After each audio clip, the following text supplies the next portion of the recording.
The most money I ever won on a single horse was at this meeting, actually. If Billy Lee was a horse, it'd be hard to use this. He's just so laid back, so horizontal, but he's a winning machine. Like I say, Dom, just pure numbers, time figures, what we've got. He's as good as anything in this category over in Ireland this season so far. Do you really want to be back in Lambourn, given how appallingly he ran last time out? Admittedly, everyone seemed to know he was going to run appallingly, and we've seen time and time again that Ballydor will bring these horses back for the big occasion. Aidan O'Brien's like frothing at the mouth. He's like so confident in this horse. It's not often you get horses winning a maiden race at Sandown by 8 lengths. Only the really good ones do that. And his time figure suggested he'd run to a very, very high level. A group race figure it was. I looked at the handicaps and my brain started to melt. Hello and welcome to the latest episode of Inside Track, brought to you by William Hill, ahead of what is going to be a fabulous weekend of racing. My name is Jane Mangan and I'm going to be in the company of Ross Brierley and Andy Holding for this episode. And guys, this weekend has something for everybody, I'd imagine. Good memories? Yeah, very much so, Jane. I go back quite a bit with the St. Leger. Used to go every year, particularly in the early 80s. I was lucky enough to be there when Lester Piggott broke the classic winning rider total. Well, I think 28 it was when he won on Comanche Run back into 84. You're showing your age there now, Andy. I know. I actually showed Ross. I sent him the clip, which you can actually get on YouTube, and I forgot all about it, actually. I was just watching the race back, and then a little light bulb went off in my head. I thought, I remember I ran in front of the TV screen when Leicester was coming back in on the walk back into the saddling enclosure, and there I was, a big mop of blonde hair bobbing up and down in front of the camera, waving my arms up like this. I think I might have had a fiver on or something like that at 2-1. To me, that was a lot of money back in the day. But see that, Ross, that's the positive memory. He won money. Do you have any standout crunching memories of this weekend? It's standout crunching memories of this weekend. No, I do have the most money I ever won. I have a positive one. The most money I ever won on a single horse was at this meeting, actually. Go on, show off, take the stage. Well, it was almost half accidental. It was a horse called Morning Post of Kevin Ryan's in the sales race. And I was doing a William Hill TV shift at the time. And obviously, they would introduce you several minutes before the race. 20-odd 2-year-olds all trying to load in for a sales race. One of them was playing up. It was a 10-minute delay at least. And I had to fill time. And I was talking through every single runner. And I got down, trying desperately to find positives for horses. And I got down to the 100-1 shots.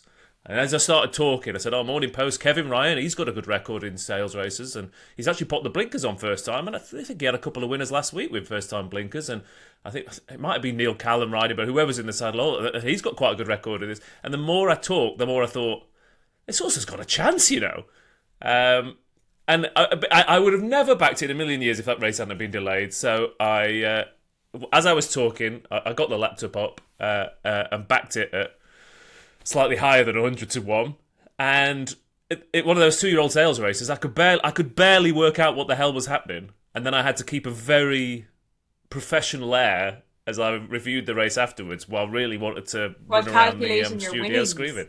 Yeah. Yeah, exactly. Yeah. I almost went like, right then, lads, I'm off. That's my shift done. I've won my money for the day.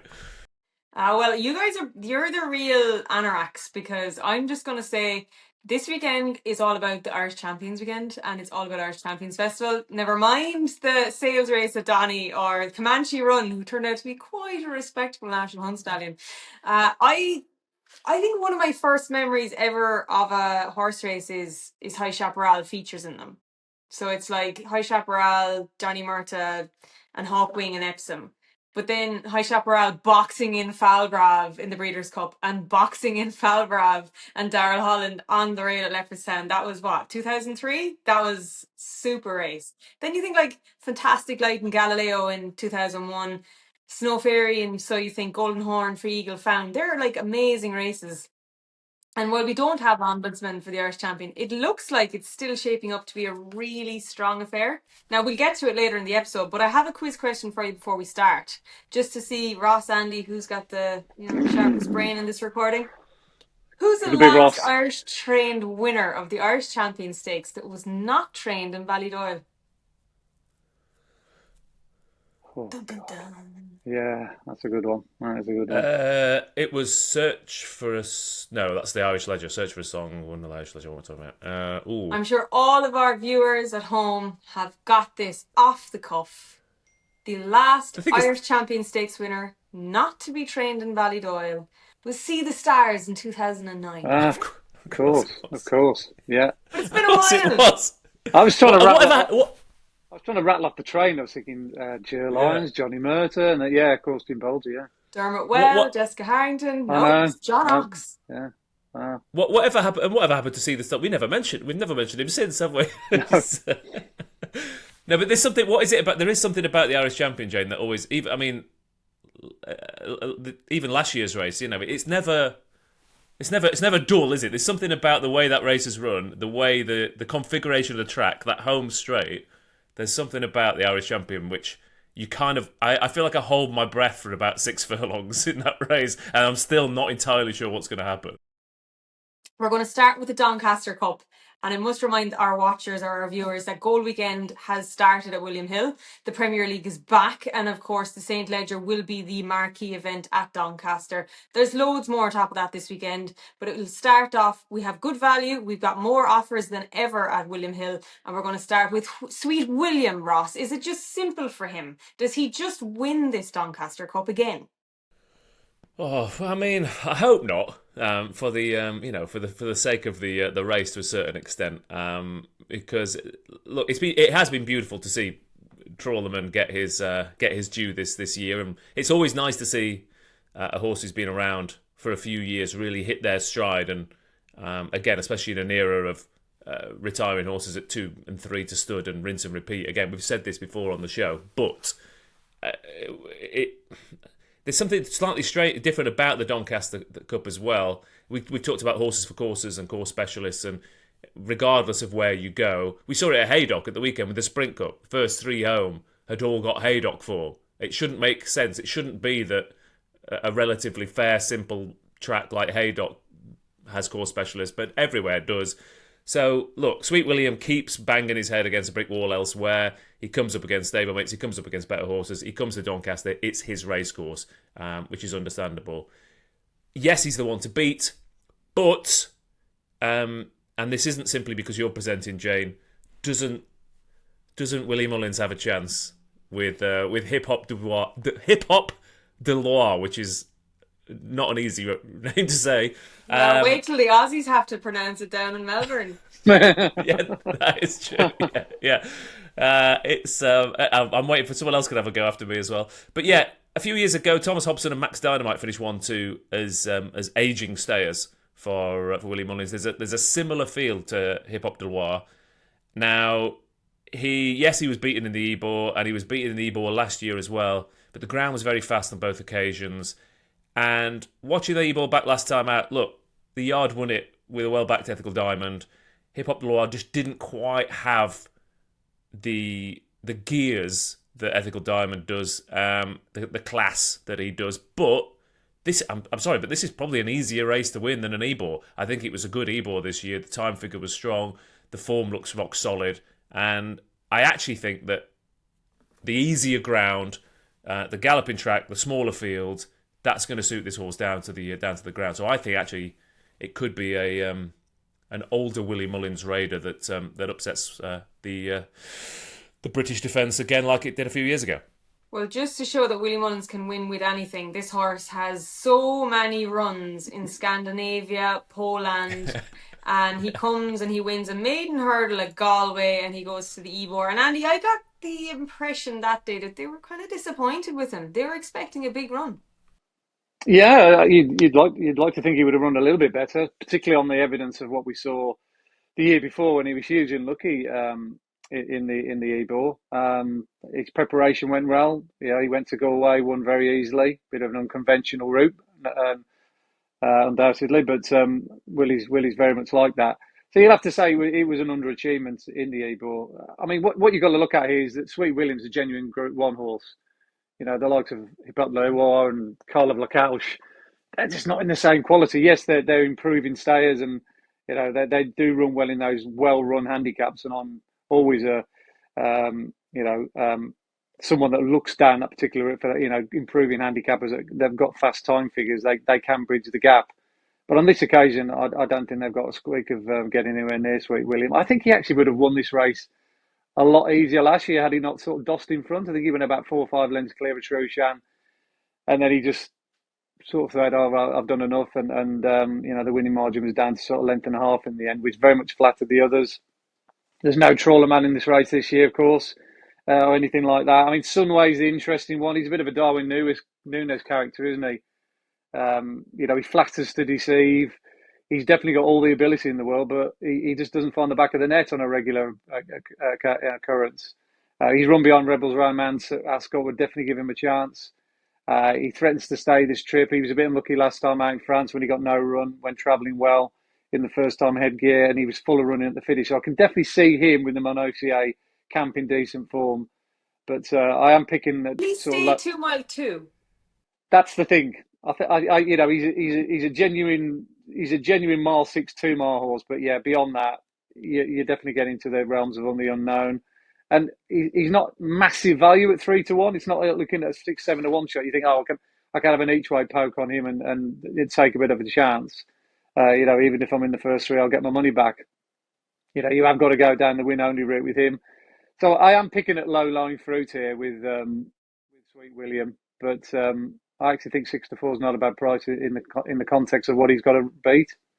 I tend to agree. I think Sweet William has to underperform to get beaten. And while I'd like to think Hip Hop de Loire might run competitive, when a horse is being trained for a Melbourne Cup, I don't know if he's going to be primed for Doncaster in September. And whereas I'd imagine this has probably been the plan for Sweet William since Ascot.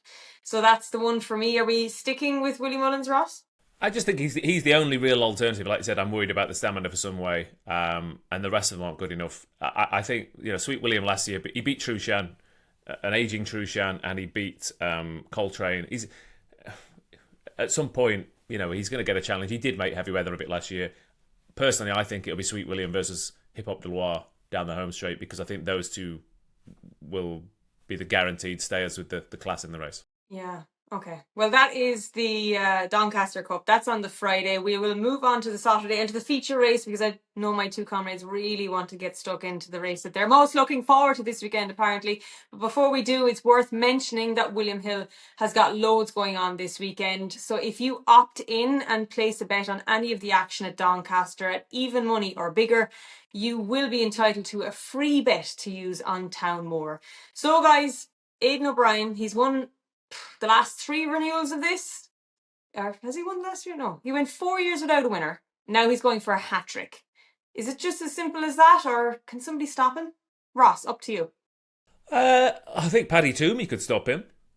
He stopped everyone at Royal Ascot, and he was ahead of all the O'Brien horses at York as well. Obviously, Pride of Arras, who beat him, can't come here because he's missing 2 vital ingredients. Neither can Amalok, but he'll be off to Ireland because the Irish at Leger, you don't need to bring him. So yeah, I think Karma's has got a big chance. But obviously, I mean, it would be some profile if Scandinavia won, because again, you want to see horses and trainers do different things these days, and the fact that Scandinavia went to Goodwood and beat his elders, and did it with. I say a little bit in hand. I mean, he beat Illinois, so it's hard to know how much he had in hand, because Illinois does make things look tricky down the home straight, if we're being kind. So I think Scandinavia would be a fascinating story. Obviously, we've got a dual derby winner potentially as well in Lambert. There's a lot of good stories there. There's a lot of good profiles there. But, like I said, Karma's beat most of these horses at Royal Ascot and got caught in a pocket at York when Pride of Arras was going down the middle of the track in that proper York gallop, that just gear through to gear through to gear. Karma's didn't get to do that, and he was coming back at the line. I think he'll stay every inch of the trip. If that was 2 furlongs further at York, who knows what the result would have been. So obviously Ballydoyle have got an incredibly strong hand. They've got a Goodwood Cup winner. They've got a dual Derby winner at the top of the betting. But I don't think that either of them are exactly bomb-proof. I think you could argue that the Goodwood Cup was a poor renewal. And I think you could argue that, do you really want to be back in Lambourne given how appallingly he ran last time out? Admittedly, everyone seemed to know he was going to run appallingly, and we've seen time and time again that Ballydoyle bring these horses back for the big occasion. But I think each way thievery-wise, Karma's each way, I'm struggling to see him out of the three. Okay, well, I have an interesting question now for you, Andy, right? So number one, I agree with Karma's because Billy Lee is going to be back on board. Huge asset to that horse because he's a tricky ride. Lambourne, behind the bridle horse, takes a little bit of stoking, takes a little bit of riding. And now with retrospect, we know that Ryan Moore was riding at York with a broken femur. So is it possible that we're going to see a different Lambourne for more than just one reason? The first reason being that Aidan O'Brien has probably given him a break after the Curragh and is training him with this in mind. Is there a couple of factors at play with him? Yeah, I think valid point you made there, Jane. To be honest, yeah, I think the market was the biggest telltale sign of what was going to happen to Lambourne at York. He was dreadfully weak. He was sort of odds on, and then he was out to sort of 11-8, 6-4 on the off. It was almost as if you knew you knew what was going to happen. You could see it coming. And Aidan as well. You can read the vibes now with Aidan when he gets interviewed beforehand. He almost tells you that, look, we're not quite sure how he's going to run here today, or we're saving him for another day, that kind of thing. And he ran very much accordingly. So expect big improvement from Lambourne. And obviously, if the Lambourne that turns him in the Derby runs here over the weekend, then he's definitely a factor. But I've always believed, and I think I said it prior to Goodwood when we did our podcast then, I've always believed that Scandinavia's a better horse than Lambourne. I thought he should have won the Queen's Vase, Jane. He was really unlucky that day. I put him up in my column, and I was absolutely seething after the event that he didn't win because he was a nice price, and I genuinely felt he was the best horse in the race because he went all the way around on the outside on the wing. He got no luck in running, and he was just, I think he was taking the mickey on that occasion as well. He just didn't really engage as well as he could have done. But the cheap pieces have definitely been the making of him mentally. I think they've just allowed him to concentrate. And it's meant that the riders have been able to put him in the race now and actually ride a race on him, where I think he was just gawping around beforehand. He was really good at Newmarket. I was there that day, and he just strode clear of a good field. Further was absolutely battered into submission. He's come out and won since. He's beaten his elders really comfortably, I thought, at Goodwood. It was a good lineup that day. Sweet William was in it. Illinois was in it. These are top quality Group 1 stairs, and he won it with a beaten hand. I've actually already backed Scandinavia for the Ledger at fancy prices because I've always believed in him. So to me, to come on here now, I thought you were going to say I've already backed him for the Ascot Gold Cup next year, and I was going like, Jesus, that's brave. No, not quite. I haven't got quite a good enough crystal ball for that kind of prediction. But I think he's going to be around for a little while now. He's that kind of horse. I think we're only just getting to the bottom of him. We're only just finding out how good he is. So for me to go against him now, having already backed him anti-post, is a little bit of a contradiction in terms. But for the purposes of this podcast, for people that don't want to take 11 to 10, and for people to say, "Oh, Holden's tipping a short price favourite," I agree with Ross. If you're going to have a bet now, and there's 8 runners at time of recording, and hopefully all 8 runners will go to post. I do think Karma's is the each-way alternative. Because he did win that Ascot race. I don't think things panned out for him, as Ross said, as well as they might at York. And I just think he's tailor-made for this kind of test, mile 6 round Doncaster. So 5-1 for Karma's is definitely one for the each-way bandits. Okay, so I think as well, Jane, we need to get some Billy Lee love in here as well. And you tell us why he's such a good jockey. But I mean, what I love about Billy Lee is that I'm just looking at his, in the past sort of 12 months, he came over to Goodwood last year. For one, he rode Term of Endearment. He rode on Term of Endearment. He came over to York. He won the Ebor on Magical Zoe. He went to Cheltenham. He went to Aintree in bumpers last year and won on Shoalin in those. He came to Royal Ascot. He had 6 rides, 2 winners, 3 placed, and 1 unplaced. And I think, I mean, you tell me how hard it is, but it seems to fly in to the very top meetings to ride a handful of horses and come away with winners is pretty damn impressive. He gets the best out of those horses. Yeah, if for the real diehard fans who are watching, Hardy Eustace. Do you remember Hardy Eustace? Conor O'Dwyer used to have to get after Hardy Eustace like all the time. If Billy Lee was a horse, it'd be Hardy Eustace. He's just so laid back, so horizontal, but he's a winning machine. And he had a bad fall earlier in the season. He broke his collarbone in 4 places, which obviously meant he couldn't ride Cameras on his last start. But he's back today, time of recording, just in time for the weekend ahead. And I think he's a huge asset to Paddy Toomey because he's noted for having great hands and being a really sympathetic, empathetic rider. But to show real class, he's able to adapt to a lazy, behind the bridle type in Cameras.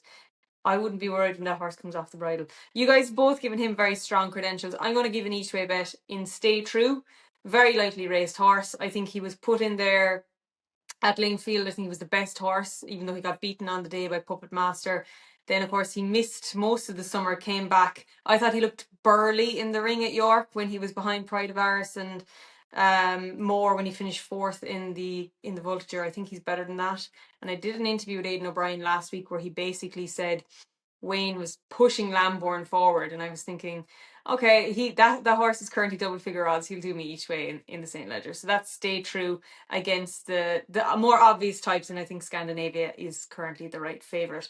Aside from the St. Leger, there's going to be a little bit more. There's a lot more on offer. Of course, the Champagne. The news has just come through that Yulong have bought Guan, who's currently favoured for that. But we're going to look at the Portland Handicap. And at this juncture, we're going to say that every single race in the UK and Ireland with 4 or more runners features each way extra from William Hill. That puts you in control. You can take 3, 4, 5, or sometimes even 6 places, and the option is right there on the race card at williamhill.com or on their app.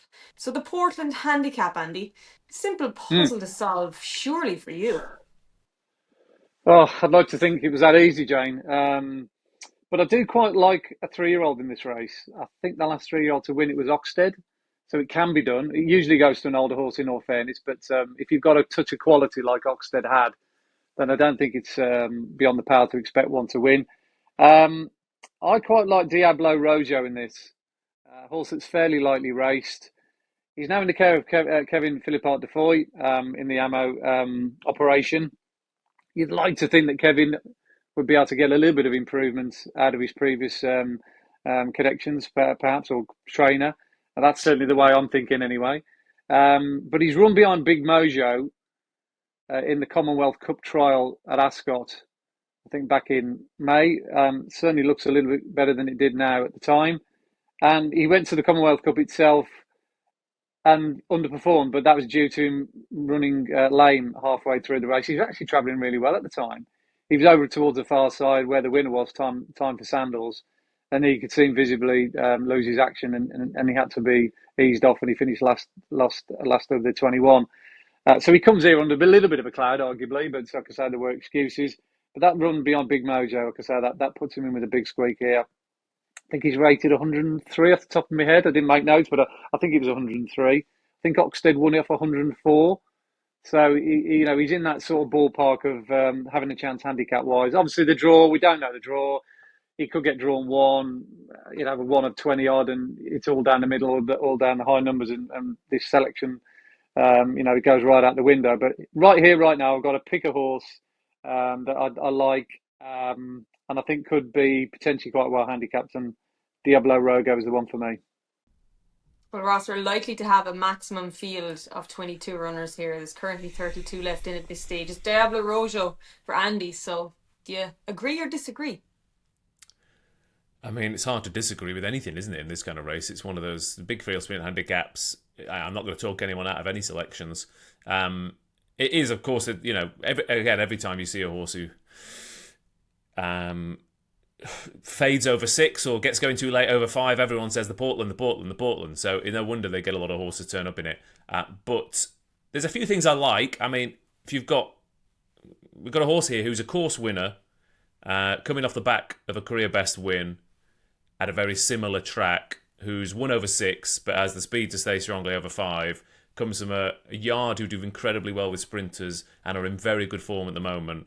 And that is Robert Cowell's Rhythm and Hooves, who has run 2 really good races here. Finished 4th over 5 furlongs when stopped in his run a couple of times, a furlong out, and just plugged on. Again, you can't get stopped in your run over 5 furlongs at Doncaster and expect to get home and do anything. He beat some really interesting horses over 6 furlongs here last year. It was good to soft ground. A lot of the horses in behind were sort of 7 furlong horses trying sprinting, and the 5 furlong horse up to 6 both outspeeded them out and outstayed them. And then he won last time out at Newbury, again a track which suits raw speed, but he came strongly from the pack to score, and he's just really improving. He loves big fields. He's won big field races at he won the 3-year race at the Holyrood House at Royal Ascot a couple of seasons ago. So yeah, 7 horses have won this in the past sort of 15 years who've both won at Doncaster and have form over 6 furlongs. He's got the ideal profile. The other one, who is a bit of a nightmare, but is definitely going the play spot at the very least, is Jurbat, who was an eye-catcher at Haydock at the weekend.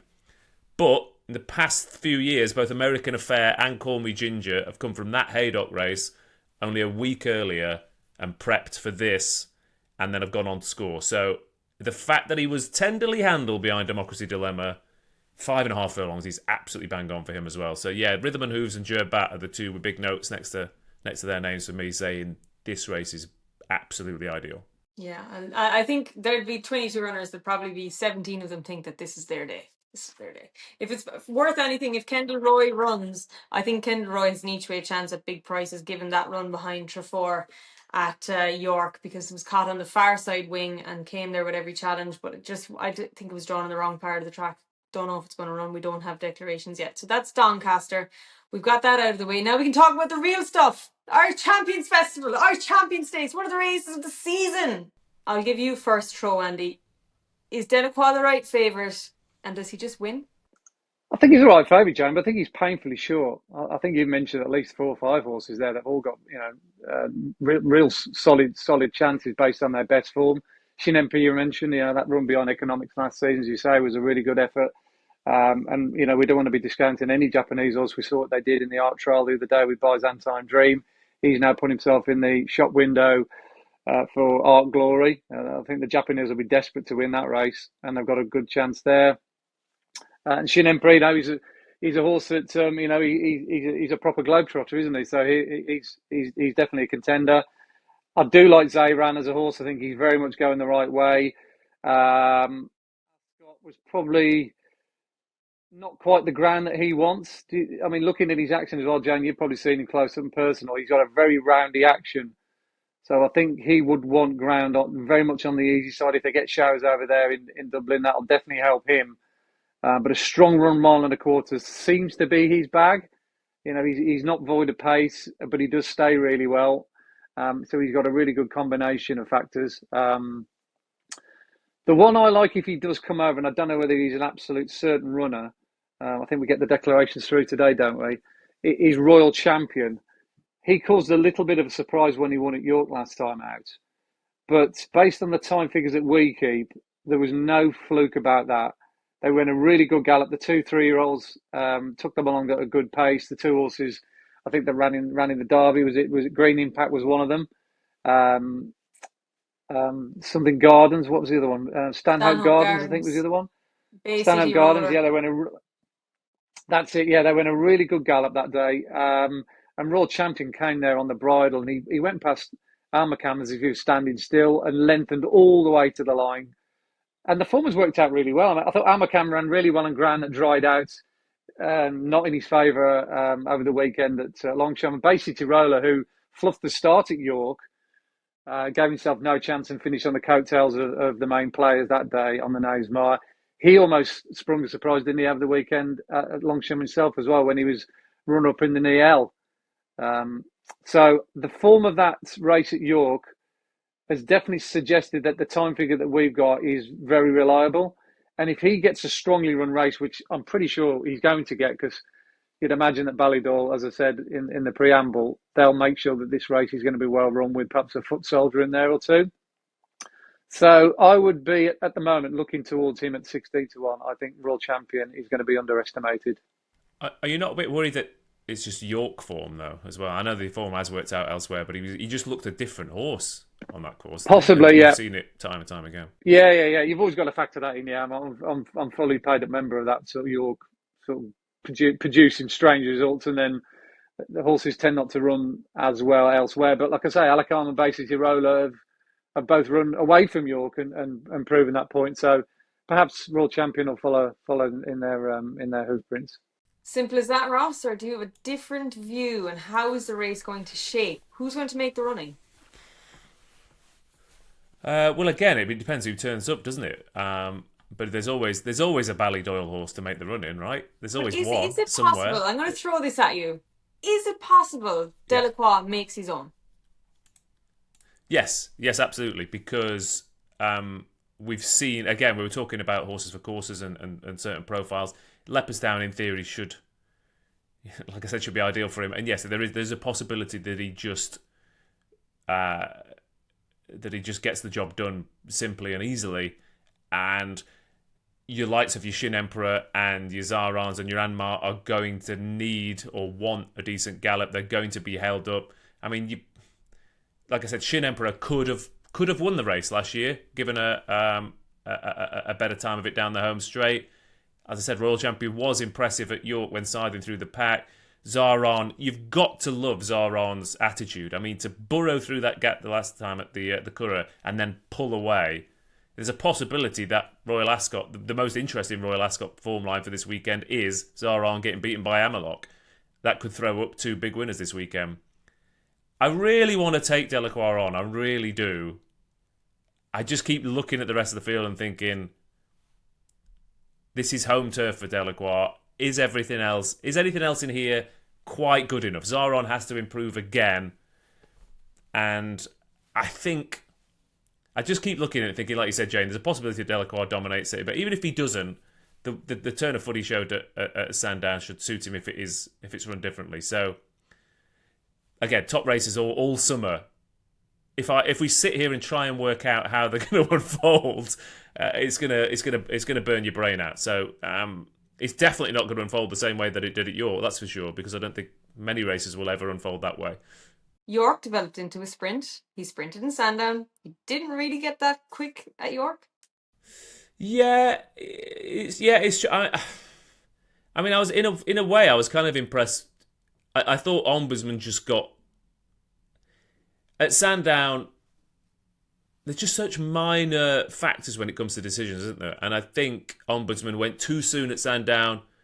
I think he went the right time at York, and you've got two top-class horses. They still ended up finishing first and second at Sandown. They still ended up finishing first and second at York. I still think they're the best horses. I think that's the best form line. If Ombudsman was in this race, then we'd be having that conversation, I think. But he still managed to put daylight between him and other very good horses like See the Fire. And I don't think this field is as good. But, like you said, he's certainly not straightforward, is he, Delacroix? Because, like you said, there's an argument to be saying that he could have done what he did at Sandown at York, but then no one was expecting him to do at Sandown what he did at Sandown. So he's got a strange profile, that's for sure. But I think he's just a slightly too classy for this field. For what it's worth, I'm not with the favourite, but I think he'll make the running. I think they might put in a decoy, but I'd implore the other jockeys to make sure they're looking up when they jump from the gates, because if Delacroix has a low draw, he might just go. And it might be hard to peg him back. I think Amnat, Chris Hayes, will be, I think, a good jockey booking for him. Irish jockey on that track. He's just solid. And he's going to be overpriced on the day because he hasn't run since Ascot and people have forgotten that he's actually quite good. But no 7-year-old has ever won the race, so he's going to have to break that record. That's the Irish champion, €1.25 million, the highlight of the Irish flat season. Go to the Curragh on the Sunday. We've got the Irish St. Leger. And this probably provides an opportunity for a new king or a new kid on the block. The 3-year-olds at the St. Leger. Trawlerman's at home in his bed. Kiprios is retired. Jan Bruegel is currently favoured ahead of Illinois, Al Rifa and Sober. didn't think I'd be saying those names together, considering Sober. I feel like he's completely unexposed. I'm gonna say, Andy, is it simple for Ballydoyle here, or is Willie Mullins going to upset the apple cart? Well, I'm going to throw in, won't say one from left field because I think he's around about a 6-1 shot, but I'm a massive, massive fan of Trust Your Instinct. He's a real track specialist, and he's just improved throughout the course of the last season or two. His time figures that we've got suggesting he's a Group 1 horse. And I just love the way he settles in his race. I think that's the key with these stages. You've got to have horses that settle really well. And he's got a really good turn of foot. He loves decent ground. I mean, he does act with a little bit of ease in the ground as well. But I don't think there's going to be too many showers forecast for the weekend. I think we're looking at sort of a little bit of rain midweek. So what it is now will probably be the same come the weekend. And he's run early on in the season beyond the likes of Los Angeles, suggested that he's not far off Group 1 level. So even though he's been sort of plotted a course and gradually built up to running in a race of this nature, I like the way that Joseph's handled him throughout the season, and he's just such a pro. So I can't see him not running a big race, Trust Your Instinct. Like I say, Dom, just pure numbers, time figures, what we've got. He's as good as anything in this category over in Ireland this season so far. Okay, well, a potential Group 1 winner for JP McManus, and it's not the middle of winter, Ross. What's going on? Oh, come on. I mean, JP McManus can win anything, can't he? It does help when you have... when you have that many horses, you'd be disappointed if you couldn't, I guess. But, it's a weird lineup, isn't it? It is a weird lineup. I guess it's a slightly strange profile of a race, isn't it? So you are going to get slightly strange lineups. But you were saying about the 3-year-olds over in Doncaster, but there is potentially one 3-year-old here and a 3-year-old that I think would have got involved in Doncaster. I think Amalok's got a chance. He is a few sandwiches short of a picnic, I think it's fair to say. Hence the gelding operation. But he's got some engine. And the way he goes through the gears, the way he goes through the gears at Goodwood, the way he out-battles Aron at Royal Ascot, he is a funny onion for sure. But we've seen him stay really, really strongly down long home straights on right-handed tracks all season. There is no reason why this isn't going to suit him down to the ground. Vinnie Rowe, Flag of Honour, Order of St George, Search for a Song have all won this as 3-year-olds in the past, what's that, 15 years or so. In fact, there's only 12 3-year-olds in the past decade have run. 4 of them have won. And quite a few of those weren't particularly fancied. Again, it's getting to the autumn. It's Rafe Beckett. It's his time of year as well. I mean, we saw what he did last year with Blue Stocking and various other horses. I think Amalok's got a chance. He's like I said, he's got some thoughts about the game, but I think you could say that about half this field. Well, I admire the pair of you are staying away from the obvious choice, and I do agree Amalok is a winning machine. He doesn't tend to get beaten, even though this is going to be his biggest test. But Jan Bruegel is rated 125, so he, quite rightly, is top of the market. And the King George was a complete mess. They got those tactics so wrong. If he goes back to his Coronation Cup run where he beats Killandigan, then he's going to be very hard to stop. But I'll tell you a little tale. I was in the car park at Ascot. Willie Mullins had just had a winner. And I said, well done, Willie. He was leaning on the bonnet of the car. And I said, what about the horse tomorrow? Horse is sober. And I said, right, well, will he win? And he's like, yeah, he will, yeah. So I was on the track, and I just tune into this, and this thing absolutely obliterates everything up the straight. So look, Sober is, I think, probably just after coming in unconventional way. He's not shiny, but the confidence they had in him at Ascot was undeniable, and he might have only beaten Samoy, but he did it in emphatic fashion. So he's my each way interest against the very obvious favourite in the St. Leger. So that's the older division, but we have to look to the future. The future will always be about 2-year-olds. And so far this season, Ross, we've seen some very good displays, both sides of the Irish Sea, from very promising juveniles. The National Stakes can throw up a real one in inverted commas. And Joseph O'Brien has had a very good record in it recently, winning 2 of the last 3. Would he take another? I think it's possible. He's got a couple of strong candidates. The bigger price of the two, Handicap is a horse who keeps frustrating me, but he's back to the Curragh, which could help, and he can't seem to buy any luck in any of the races he's been running in so far. So I think Handicap's got a chance, but I kind of want to see Gustard sort of lay the marker down if he runs in this, because again we still don't know exactly who's going to turn up, but I think he got beat by a very good horse in France, didn't he, in Venetian Sun. And the first and the third, they kind of kicked on a furlong from home and outspeeded Gustard to a certain extent. But the way he finished on the stiff finish at Ascot and the way he came back again in France, again, I think it was a little bit... It was hard done to, wasn't it, Royal Ascot? Because all the talk was of a horse who wasn't bloody there all week, and never mind the horses who absolutely dotted up in the 2-year-old races. So...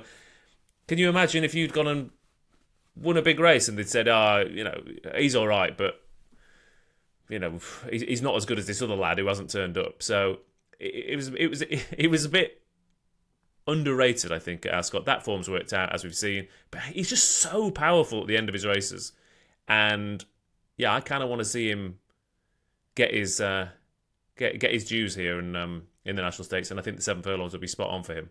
Yeah, his trainer has suggested, Aidan, that the extra furlong will be right up his street, which is actually not what you would think on pedigree, given the fact that he's Star Spangled Banner out of an Exceed and Excel mare, but he seems to settle really well. Do we think, what's the opposition going to look like here, Andy? Is Charlie Appleby going to send one over? He possibly could, yeah. I mean, Charlie's obviously won this race before, hasn't he? So he'll be looking to roll the dice. He's got Saba Desert, I think, also entered up in the Champagne Stakes as well. So we're not sure which route he's going to go down. So if he brings him over, Colt's won a couple of starts already in impressive fashion. You've certainly got to factor him in. We've got Zavatarian as well. I don't know whether Eve Johnson-Alton's going to bring him over. He's unbeaten in 3. He's really good at Goodwood. Great attitude. Looked like he was beat, then came back again when horses converged on him. He's certainly suggesting that he's of this level. And I don't think we want to disrespect or disregard Power Blue, who has been probably the most busiest of these throughout the course of the season. But his victory over True Love last time out, albeit a shock, was certainly no fluke. True Love came there travelling really strongly. She looked as though she was going to go away and win as well as she did the time before, beat Power Blue, of course. But he reversed the form around in no uncertain terms, so he seems to be peaking at the right time. A little bit of cut in the ground will definitely suit him. I'm a big fan of Gustard. I put him in the Coventry. Was really pleased with the way he won, and I thought he should have won in Deauville, but the race didn't pan out as well for him as it did Venetian Sun. There was like big gaps in front of him. He didn't get any cover. He had to do a lot of work at the front end of the field while Venetian Sun was just sitting in behind, stalking its prey. And I think the fact that Gustave was coming back at the filly as well at the finish was a true sign that he does want further. That was my immediate impression of that race, that, this boy wants 7 furlongs. Obviously, he's going back to the scene of his maiden win as well when he won at the Curragh, so he's obviously... he's got the track knowledge that you require. You prefer a horse to have run here before. I think the Curragh is very much a specialist track as well. So all in all, I think we've got the right favourite with Gustard. I wouldn't totally disregard or underestimate Power Blue. I think he's definitely going the right way at the moment. Okay, for what it's worth, I'm going to throw in North Coast. I mentioned at the top of the intro there that Joseph O'Brien has a huge record in this race, and he was good in the Tyros beating Flushing Meadows, and I just think he's going to be overpriced on the day because he's a horse that's had a couple of runs and might not be as shiny as the more less exposed types in the National Stakes. So there are some of our features for what is going to be a blockbuster weekend of racing ahead. So quite simply, guys, I just want your nap. Best bet of the weekend, Ross, let's kick it off. Okay, as ever, I'm going to be slightly awkward and go for a race we haven't even talked about. It's got to be a handicap, Ross. Come on, give me a handicap It's winner, surely. it's not a handicap winner actually. No, Oh, it's because I looked at the handicaps and my brain started to melt. But the slightly left field nap, or out of the races we haven't talked about, is in the May Hill. It's Aylin for Carl Burke, who is likely to reoppose against her Goodwood Conquerors. But I think the conditions and the track, the way the track is going to ride with the ground a little bit softer, is going to play to her strengths. I don't think she was seen at her best at Goodwood on that occasion. The form of her win at Glorious Goodwood, though, is absolutely bomb-proof. Everything is coming out of that and winning. And yeah, I just don't think she appreciated the way the race was run last time out. I think she'll turn the tables. Carl Burke at Doncaster in this kind of race, yeah, I think she's going to relish the home straight at Doncaster. So yeah, Aylin for me is a half decent price as well, I think. Follow that one, Andy. yeah, nice one, Ross. Yeah, can I have two, Jane? Can I have You can have as a many as you UK nap want. and an Irish and an Irish nap? I'm a big fan of John Gosden's 2-year-old Oxagon, who ran in a very good maiden first time out at Newmarket, which has worked out really well. I think Distant Storm won it. Constitution River was second. And I think, horses 6, 7, 8, they all went on to win next time out. And Oxagon himself, who finished fifth in that aforementioned Newmarket race, went to Sandown and absolutely blitzed its field by 8 lengths. It's not often you get horses winning a maiden race at Sandown by 8 lengths. Only the really good ones do that. And his time figure suggested he'd run to a very, very high level. A group race figure it was. One of the best that we've got from a 2-year-old so far this season. So I was looking for the form to work out and looked to the stars. Charlie Appleby's horse who got beat that day, finished second. He went to Kempton the other day and dotted up. So straight away, that gives you the confidence as a time man to think that your work is right. And that Oxagon, who won that day, comes here in the Champagne Stakes at Doncaster on Saturday. Now, he's already proven on a straight track as well. I know Sandown was his best performance on the clock or on a bend. But the fact that he ran at Newmarket over the straight 7 the time before certainly should stand him in good stead. He's obviously up against Gawan and Sabre Desert, who could easily run in Ireland instead. But if that field gets watered down, I think the current sort of price around about 3-1 for him is going to be a lot short on the day. So he's my nap over here, and I've got a bit of a left field one over in Ireland. Curragh on Sunday, I think it is the first race. The big sprint handicap. You want horses who run well in those races before, and there's a horse that's crying out to be stepped up in trip. He's won over the course of distance before. One of Edward Lyman's called Keke. His last 2 runs have been a bit of a disaster. He ran at Cork. It was far too sharp for him. He then went back to the Curragh the other day. He got drawn high. He was racing on the wing, no cover, and he finished off his race very eye-catchingly. He's rated 98, but I think he's a group horse.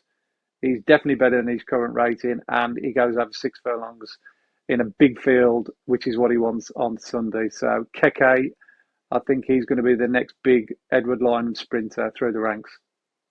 That's what everybody in Ireland has been saying There for you the go. last There's 2. season, and he's yet to really hit the back of the net. Kiki has definitely got a big race in him, but he's been an expensive horse to follow so far this season.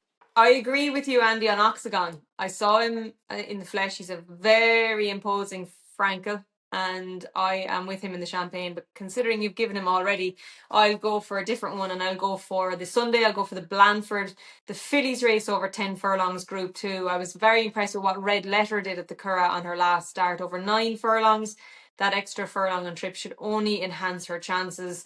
She might have disappointed a few people when she finished 7th of 10 in the Guineas at the beginning of the season, but she was only beaten less than 3 lengths that day. Don't forget, go back to that form of the Moigler last year with herself, Bedtime Story, Lake Victoria, all crossed the line together, and it's all stacked up pretty well this season. So that has been our latest episode of Inside Track. Thank you for watching. Don't forget to like and subscribe Inside Track's YouTube channel and leave us a comment. Tell us what you think of this weekend and if we're right or wrong in terms of your selections. You can always check out all of the odds and offers at williamhill.com and on the William Hill app. This show was brought to you by, of course, William Hill. 18 plus, please gamble responsibly as always.